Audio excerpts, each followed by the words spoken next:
تحریک انصاف کے 24 نومبر کے احتجاج پر ڈسٹرکٹ پولیس آفیسر اٹک ڈاکٹر غیاث گل کی ایک دھواں دار پریس کانفرنس۔ ڈی پی او کا کہنا ہے کہ پی ٹی آئی احتجاج سے گرفتار 1150 میں سے 89 ایسے لوگ ہیں جن کا پاکستان میں ریکارڈ ہی نہیں ہے۔ ڈی پی او اٹک نے پیر کو پریس کانفرنس کرتے ہوئے بتایا کہ اٹک میں ناکہ بندی پر مظاہرین نے فائرنگ کی، پولیس نے اپنی جان ہتھیلی پر رکھ کر انہیں گرفتار کیا۔ انہوں نے کہا کہ پی ٹی آئی کے احتجاجی مظاہرین نے برازیلی ساختہ آنسو گیس کے شیل پولیس پر برسائے۔ برازیلی ساختہ آنسو گیس کے شیل پاکستان میں موجود ہی نہیں، وہ انہوں نے درآمد کیے۔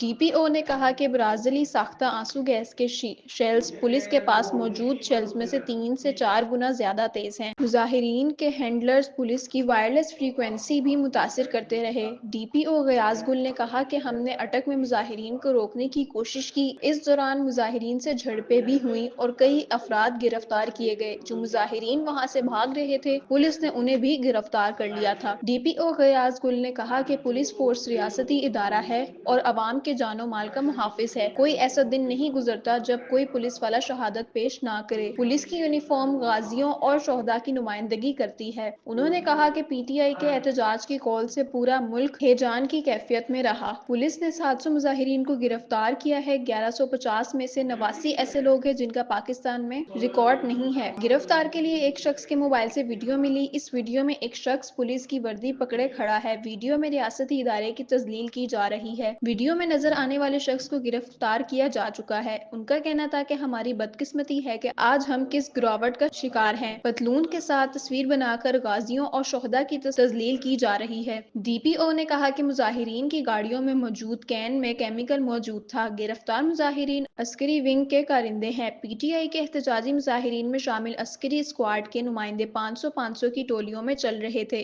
یہ لوگ 3 سے 4 منٹ میں پہاڑوں پر چڑھنے کی صلاحیت رکھتے تھے۔